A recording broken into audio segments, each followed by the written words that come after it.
High বন্ধুরা, কেমন আছেন? সবাই ভালো আছেন আশা করছি। অনেক দিন পর আবার ফিরে আসলাম আপনাদের মাঝে নতুন একটা আইটেম নিয়ে। তো যাই হোক, এটা হচ্ছে শাপলা মাছ। তো এই মাছটা অনেকেই চিনবেন যে শাপলা মাছটা আসলে কি। তো এই আমাদের নোয়াখালীর ভাষায় এটাকে বলে আপনার যে হাঁস মাছ। তো এই মাছটা যখন আনছে আমার আসলে ভিডিও করতে মনে ছিল না। যখন এটাকে কাটাকুটি করে ধুয়ে নিলাম তখন গিয়ে মনে পড়লো যে না, আমার দর্শকদের সাথে এই জিনিসটা শেয়ার করাই যায়। তো যাই হোক, নিয়ে আসলাম আপনাদেরকে দেখানোর জন্য। আমি কাটাকুটি করে ধুয়ে নিয়ে এর জন্য আমি নিয়ে নিলাম মশলা। তো আদা জিরা পেস্ট আর এখানে রসুন আলাদা করে পেস্ট করে নিলাম। তারপর এখানে নিলাম প্রায় 3-4টার মতো তেজপাতা। আর আমি এই মাছটাকে মাংসের মতো করে রান্না করব। আর এই মাছটা মাংসের মতো করে রান্না করলে খেতে অনেক ভালো হয়, অনেক টেস্ট হয়। তো আমি এখানে দিয়ে দেবো পরিমাণ মতো লবণ। আর আপনারা একটা কথা মাথায় রাখবেন যে এই মাছ কিন্তু যদি কোনোভাবে আপনার রসুন আদা জিরা এগুলো যদি বা মরিচ গুঁড়ো এগুলো যদি কম হয় তাহলে এই মাছ আপনারা খেতে ভালো লাগবে না। এই মাছটাতে আপনারা মশলা বাড়িয়ে দিবেন, তাহলে খেতে অনেক ভালো লাগবে। তো যাই হোক, আমি সবগুলো একসাথে দিয়ে দিলাম। তারপর পরিমাণ মতো দিয়ে দেব হলুদ গুঁড়ো।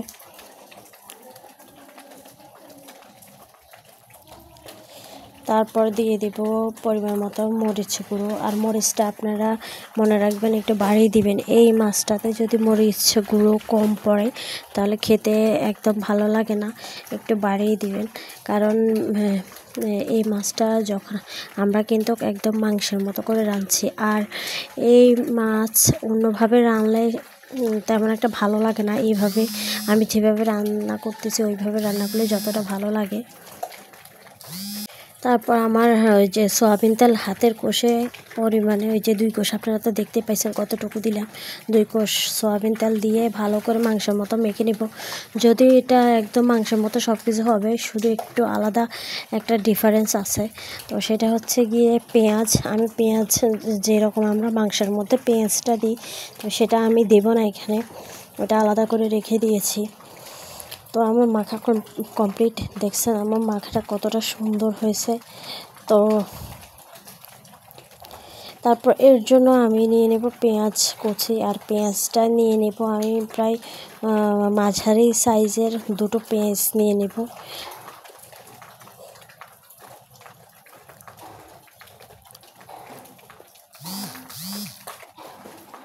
তারপর কড়াইতে তেল দেব, তেল দিয়ে গরম হওয়ার অপেক্ষা থাকবো। তো তার সাথে আমি আপনাদের সাথে একটা কথা শেয়ার করতে চাই, সেটা হচ্ছে গিয়ে আসলে আমি আপনাদেরকে সবসময় চাই একটা ভালো কিছু দেওয়ার জন্য।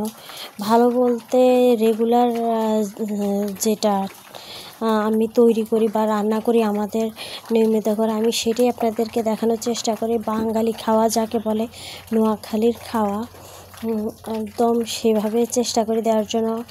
যে মানুষ অনেক কিছু দিয়ে আইটেম তৈরি করে, যেমন চিলি সস, এই সস ওই সস। তা আমি সেগুলা বাইরের যে উপকরণ সেগুলো ছাড়া যে ঘরের যে উপকরণ থাকে তা দিয়ে আপনাদেরকে চেষ্টা করি কিছু দেখানোর জন্য। যে মায়ের হাতের রান্না যাকে বলে, এক কথা মায়ের হাতের রান্নার মতো আমি চেষ্টা করি আপনাদেরকে দেখানোর জন্য। তো এভাবে রান্না করলে আপনারা কিন্তু ওই যে স্বাদটা পাবেন, অন্যভাবে রান্না করলে ওই স্বাদটা পাবেন না। তো আমি আপনাদেরকে যেভাবে দেখানোর চেষ্টা করি সেভাবে আসলে ওইভাবে হয় না। কারণ আমার ক্যামেরাটা আসলে অতটা উন্নত না, ভালো না, যে হয়তো টেস্ট এভাবে রান্না করলে আপনারা দুর্দান্ত একটা টেস্ট পাবেন, বাট ওই যে কালারটা সেভাবে আসে না।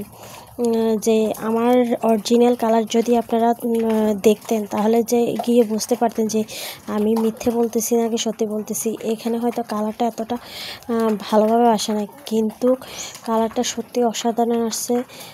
আমি আপনাদেরকে বিভিন্নভাবে দেখানোর চেষ্টা করতেছি কালারটা, কিন্তু আসলে সত্যি বলতে আমার ক্যামেরাটা এতটা ভালো না, এতটা উন্নত না। তা দেখাতে পারলাম না। বাট আমি অন্যদের মতো কোনো এডিটিংয়ের আপনাদেরকে কিছুই দেখাচ্ছি না। আপনারা দেখতে পাচ্ছেন এটা কোনো এডিট নেই, এডিট ছাড়া সম্পূর্ণ ভিডিও আপনারা দেখলে বুঝতে পারবেন। যারা ভালো ভিডিও করে বা ভালো ভিডিও এডিটিং করে তারাই একমাত্র বুঝতে পারবে যে এটা এডিট ছাড়া, টোটালি কোনো এডিট নেই। তো আমি আপনাদেরকে অরিজিনাল ক্যামেরা দিয়ে যা মানে ভিডিও করতে পারি সেটাই আপনাদের কাছে তুলে ধরার চেষ্টা করি। বাট আমার ক্যামেরা ভালো নয় বলে আমি কালারটাও ওইভাবে যে একটা সুন্দর কালার আসছে সেটা হয়তো তুলে ধরতে পারি না, দেখাতে পারি না আপনাদের। তো যাই হোক, আমি এগুলা পেঁয়াজ ভাজার পরে তারপর মাছগুলো উঠিয়ে দিলাম। আর আপনারা খুব সাবধানে এই মাছটা কষাবেন, কারণ ভালো করে কষাবেন।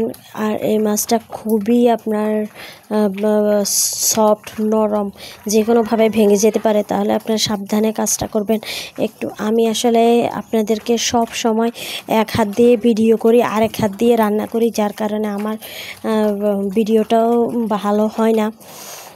তো যাই হোক, আমি যা পারি আপনাদেরকে তাই দেখানোর চেষ্টা করি। তো এটাকে ভালো করে উল্টিয়ে পাল্টিয়ে একটু ভালো করে কষিয়ে নেব। কষিয়ে নেওয়ার পরে এটাকে পানি দিব। আর পানিটা আপনারা দিবেন একদম খুবই সামান্য, সামান্য বলতে মাখা মাখা গায়ে গায়ে দিবেন। যদি বেশি পানি দিতে যান তাহলে মাছগুলো একদম ভেঙে চুরমার হয়ে যাবে।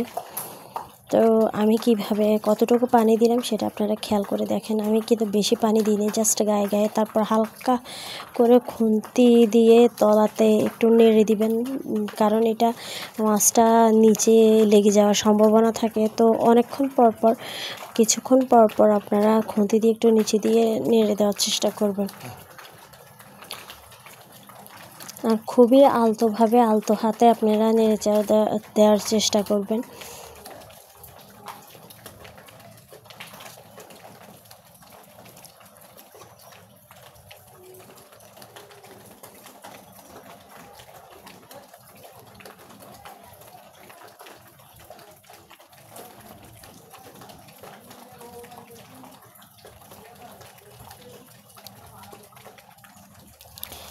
এই যে মাছটার কিন্তু কালারটা সত্যিই অনেক সুন্দর আসছে। বাট আমার আসলে ভাগ্য খারাপ, আপনাদের সাথে তা শেয়ার করতে পারি, মানে দেখাইতে পারিনি আপনাদেরকে।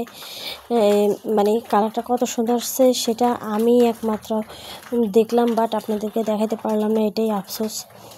তো যাই হোক, নিয়ে নিব গরম মশলা দেওয়ার জন্য। এখানে মাস্ট বি গরম মশলা দিবেন।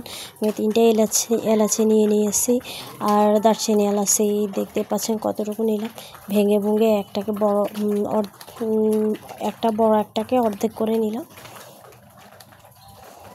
তারপর এই আমার আপনারা কিন্তু জানেন গরম মশলার কালার কিন্তু এরকম হয় না, আর একটু লালচে অনেক সুন্দর আসে। বাট আমার ক্যামেরাটা ভালো নয় বলে কালারটা ওই রকমভাবে আসে নাই। তো আপনারা নিশ্চয়ই বুঝতে পারছেন এটা কোনো এডিটিংয়ের কোনো কাজ নেই। আমার ভিডিওটাতে কোনো এডিট করা নেই, একদম নর্মাল অরিজিনাল। তো যাই হোক, আমার প্রায় মাছ হয়ে এসেছে।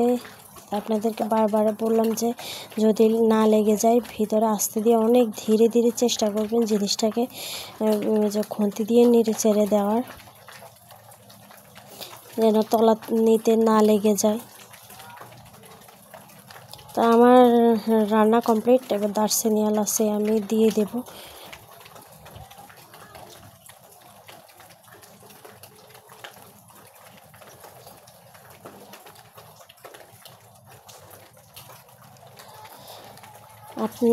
আপনাদের যদি আমার ভিডিও ভালো লেগে থাকে তাহলে অবশ্যই একটা লাইক, কমেন্ট ও শেয়ার করে দিবেন। তো আমি কিন্তু কোনো লেভেলের আপনার এডিটিংয়ের কোনো যে মানুষ ফিল্টার বসায়, এডিটিং মানে অনেক কিছু করে, সেটা আমি কিছুই না। আমি আপনাদেরকে অরিজিনালটা দেখানোর চেষ্টা করছি। হয়তো এই জন্য আপনাদের আমার ভিডিও ভালো লাগে না। তো যদি ভালো লেগে থাকে তাহলে অবশ্যই একটা লাইক, কমেন্ট ও শেয়ার দিয়ে আমার পাশে সবসময় থাকার চেষ্টা করবেন। আর আপনাদের ভালো লাগা যদি পাই তাহলে হয়তো বা আমারও কাজের একটা উৎসাহ জাগে যে ওনাদের ভালো লাগছে, যে আমি দিতে চাই। এরকম একটা মনে আসে। বাট আপনাদের কোনো উৎসাহ পাই না দেখে আমারও ওই যে কাজ করতে এতটা ভালো লাগে না, আমিও আসি না। তো আজকে তারপর চিন্তা করলাম যে এরকম একটা যে শাপলা মাছ ওনাদের সাথে শেয়ার করাই যায়, তাই শেয়ার করলাম। মনে হলো আপনাদের সাথে জিনিসটা শেয়ার করা যায়, তাই শেয়ার করলাম। তো যদি ভালো লাগে থাকে অবশ্যই জানাবেন।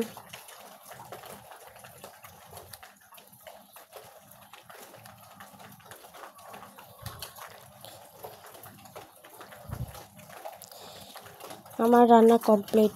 আমি আপনাদেরকে অনেকভাবে বিভিন্নভাবে চেষ্টা করতেছি জিনিসটাকে দেখানোর জন্য, কিন্তু মানে কালারটা কেমন আসছে আসলে সত্যি সেটা দেখানো যাচ্ছে না, হচ্ছে না। আমার ফোনের কারণে, আমার ফোন আসলে এতটা উন্নত না, ক্যামেরাটা অত ভালো না। তো এই হচ্ছে আমার মাছের ফাইনালি লুক। তো এইরকম মাখা মাখা করে আপনারা রান্না করার চেষ্টা করবেন। আর এইভাবে রান্না করলে আপনারা 100% যারা এই মাছটা পছন্দ করে না তাদেরও ভালো লাগবে। তো যদি বিশ্বাস না হয় তাহলে একটাবার অন্তত এভাবে রান্না করে খেয়ে দেখবেন বা চেষ্টা করবেন। বা যারা চেষ্টা করতে চাইতেছে এই মাছটা খাওয়ার কিন্তু পারছে না, তারা কিন্তু এভাবে চেষ্টা করতে পারেন, অনেক ভালো লাগবে আশা করছি। আর যদি ভালো না লাগে, আমি আপনাদেরকে এতটুকু বলতে পারি, গ্যারান্টি দিতে পারি 100% আপনাদের এভাবে রান্না করলে ভালো লাগবে।